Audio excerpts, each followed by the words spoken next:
Okay, we are live. Good afternoon, folks. Good morning, good evening, depending on where you're tuning in from. As you know, my name is Lewis. I'm the coordinator here at BoSTEM that sits in the United Way, and I'm just here to say hello. Welcome to another virtual career chat. Today's career chat is going to take a little bit of a shift into a critical STEM conversation. Ooh, what does that sound like? Don't worry, we'll talk all about that. But today we have a special guest who's coming from a company that's fairly new to the BoSTEM family. They're called Ultragenyx, and they're doing gene therapy. So if you can kind of assume already, they're sitting in the S industry or has house sciences primarily. And so we're going to talk a little bit about what it's like to work at a company like Ultragenyx and what are the challenges that our guest is going to talk about today. So without further ado, please help me in welcoming our guest, Geneva Cooper, who's coming from Ultragenyx. Hello, Geneva. Good morning, Louis. How are you? I'm doing great. How are you? Awesome. I'm really excited about getting to speak with you and share with the students today. So let's get it popping. Likewise. To kind of get us started, let us know a little bit about the company that you work at. What is Ultragenyx, and what do you do there? Ultragenyx is a smallish, middle-sized biotech company, and we have offices in Cambridge, and now we have our quality control laboratory here in Woburn, which is where I'm in the office today. And we're also building a new manufacturing facility in Bedford so that we can begin to make our own products on site and manage our creations, right, so that we can get them directly to patients. So it's really an exciting time. We're growing like gangbusters, and yeah, we are in the rare disease space. And what that means is we create treatments for the populations that are considered rare to ultra rare, meaning they are populations with anywhere from as few as 100 cases worldwide to as many as 10,000. So those are considered rare if you have a condition that is like 10,000 patients or less afflicted by that disease. Mhm. So I am Geneva Cooper. My pronouns are she, her, and hers. I am a long time, actually born and raised Boston. So I'm currently living in Hyde Park, but I've lived in Mattapan, Rosendale, Hyde Park. I've been all over the city by way of schools. I have been to the Holland Elementary School, the Philbrook Elementary School, the Joseph Lee Elementary School. I went to high school at English. I am a BU grad. I also completed my MBA, started at Simmons University, toggled over to WPI, and then ended up finishing my MBA at Pittsburgh State University. So I know the city, love the city, and everything about it. And I spent the last 20 years in the biotech industry, giving almost 17 years to Biogen, and then I did some contract work for another company called iPoint in Watertown, and now I am here at Ultragenyx, where I've been for the last 2.5 years, and recently got promoted. So things are looking really good for me right now. Fun fact, I am the oldest of 8 children. I have 5 sisters and one living brother left. So I know that was a lot, Lewis. Tell me where you No, want to go. that was a beautiful picture that you painted for us. Thank you so much. Students, I mean, how much better can it get? Geneva is sitting with similar experiences. She's from the community. So let's dive in, right? Let's just jump in. So you talked a little bit Absolutely. about what it was like to transition between high school and getting your professional degrees and then kind of transitioning into the workforce. How did you kind of understand that pathway for yourself, Geneva, right? Like, did you know that you were going to connect those dots that way, or like, how did you come to realize it? Not at all, actually, Louis. I thought I was going to be a teacher. And then as I entered high school, I had a really phenomenal experience with my algebra teacher who saw the potential in me. And even probably very early in that first freshman year, I'd say in the first term, she recognized my potential and said, you know what, I think you're brilliant. And there's a scholarship that Boston University offers. I would really like to help you manage your career towards attaining that. And so I did. From the moment she planted that seed in my head, I made it my mission, my goal, my total intent to come away with that BU scholarship. And by by the grace of God, I did do a lot of hard work and I was able to land that. That being said, I had a lot of challenges throughout, high school can be really tricky to maneuver. And so in that process, I also became a teen mom, which many people, including my mom, thought was going to jeopardize my future. And I kind of used that as fuel to dig even deeper in my pursuits, right? I was just all the more determined. I am not going to let this stop me. I'm still on course with my grades. And I was able to finish second in my class. So I was not valedictorian, but I was salutatorian as I graduated from English high school. And I only missed it by point 0.4. So if I had point 0.5, I Wow. would have been valedictorian. Not that I'm holding on to that, but um, it was a real challenge. And that being said, again, my commitment to really coming out of the poverty that I grew up in. Like I said, I'm the oldest of 8. We were raised on food stamps, and my freshman year of high school, I had to do that whole year with one pair of shoes, one pair of shoes. And that really resonated with me. I'm like, never again. I just got really determined, like I said, to get that scholarship because there was no money to pay for me to go to school. But I knew I didn't want to be poor my entire life. And so as I really committed to attaining that scholarship and not being poor forever, I got a job so that my sophomore year, I was able to buy all my own school clothes, which also allowed my mom to, you know, have more resources towards my siblings and the things that they needed for school. And I really have just made that my mission to continue to grow myself personally and bring as many people with me as I could. So, so powerful. Wow. Geneva, you mentioned a little bit about the economic side of your experience. Would you consider that the aspect of your identity that you kind of continue to battle or overcome? Or did you see that start to evolve as you kind of got a job and got a degree and started seeing the different economic levels? Uh, I have not arrived, Lewis, but I'm sitting pretty comfortably, and I um, continue to keep some of that. I guess I don't want to say poverty mindset, but I do keep it very close to me because I will never go there again. I will never go there again. And throughout my life, there have been other chances and other opportunities. Like I was able to buy my first home when I was 27, and then I lost it to foreclosure, just 7 or 8 years later. I've faced eviction and, all kinds of things, but I always maintained a job throughout all of this. I, my kids never felt the effect of, I guess, those challenges that I was facing. So even through foreclosure, even through eviction, we always had a roof over our heads. We never had to stay with other family members.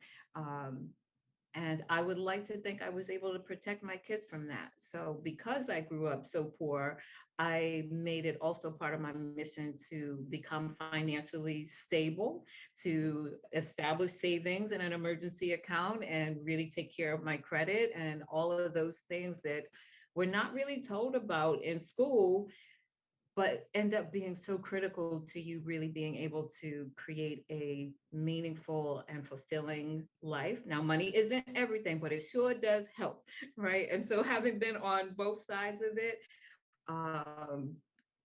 money's definitely better. Definitely. I mean, there's definitely a moment to kind of reflect and celebrate, right? Like the growth that you kind Absolutely. of experience. It's definitely something that our students can resonate with, I would assume, that might have challenges like this or have gone through it or are seeing that in their life right now. In Geneva, it kind of helps me think about, there's aspects of our identity that we come to understand as important or as like a driving force. You're working at a STEM company. You mentioned that you're at the Woburn office, and that's, I'm pretty sure, the lab and quality control area, correct? Yes, yes. Yeah. So like how would you translate what you learned in your personal life into your professional life? How did you become more resourceful? Did you have to reinvent yourself? Did your identity as, a minority, a person of color coming into the sciences, did you have to kind of reinforce that at all? I will say one of the truly brilliant and wonderful things about coming up in the Boston public school systems is that almost by default it's diverse. And I have had some really phenomenal teachers of all kinds of backgrounds, right? The My algebra teacher was a tiny white woman, and then my freshman science teacher was a very strong presence Black woman. And so having had a lot of different kind of mentorship all throughout my career, I've had people that sowed seeds of encouragement that never made me feel like my race or my gender were limitations. And I also applaud my mom in that regard also, because she never said, well, because you're a girl, you're going to have this, and because you're Black, you're going to face that. She really tried her best to prepare my entire family, right? All of myself and my siblings, to let our efforts and our work be the things that give us credibility, but also the things that propel us, so that we didn't see our gender or our sexuality. I do have a lesbian sister, and our race be crutches or be deficiencies in any way. It's you're a person first. And those are the things that you need to foster and own, right? Mhm. And so as I've grown throughout my career, um, I have, in more circumstances than not, I have been the only person of color in a lot of the organizations that I've been in. When I started my career at Biogen, I was the only person, the only woman of color in my organization for nearly 8 years. And I use that as an opportunity, again, as I said, to bring others with me. So introducing others into the company, into the industry, um, and using that as a platform to educate and to create allies in my workplace, right? Where if you're the only person of color and you're surrounded by a lot of Caucasian people, you have to learn how to integrate. You have to also learn how to still be authentically you. And I will say that I've been tremendously blessed in the opportunities that I've had and in the friends and colleagues that I've developed. That again, I won't say that I've never suffered any microaggressions, or, that I haven't had to overcome things that were directly tied to, my race or my gender. But I was never made to feel inferior. Mhm. That being said, I never allowed myself to be made inferior either. So Uh-huh. it takes a lot of personal responsibility as well. You teach people how to treat you. Absolutely. Wow, I just love that. It's kind of like the transfer of a growth mindset from the personal life and saying, you know what, I'm gonna have to figure this out. I don't know this yet, but I will learn, and then using that in your professional space when you're faced with those really challenging kind of conversations or even experiences. Absolutely. Yes, Very cool. indeed. Geneva, you mentioned something that I think our students should really focus on. You said mentors or things like resources such as mentors. Could you talk to us about what it was like to kind of establish a person? You mentioned your algebra teacher. Was that an open kind of relationship that you had, or did you really have to kind of grab her attention and say, hey, listen, I'm interested in this and I need to kind of continue on this? Was it your initiation or did she initiate that? And how can our students kind She of follow your totally footsteps? initiated it. Um, my algebra teacher initiated it, and I was really grateful for that. But as she encouraged me, it also helped me to build my confidence. I think that does come back to the personal responsibility. And because I am the oldest of eight, I think I just naturally have this sense of responsibility and, obligation to take care of others.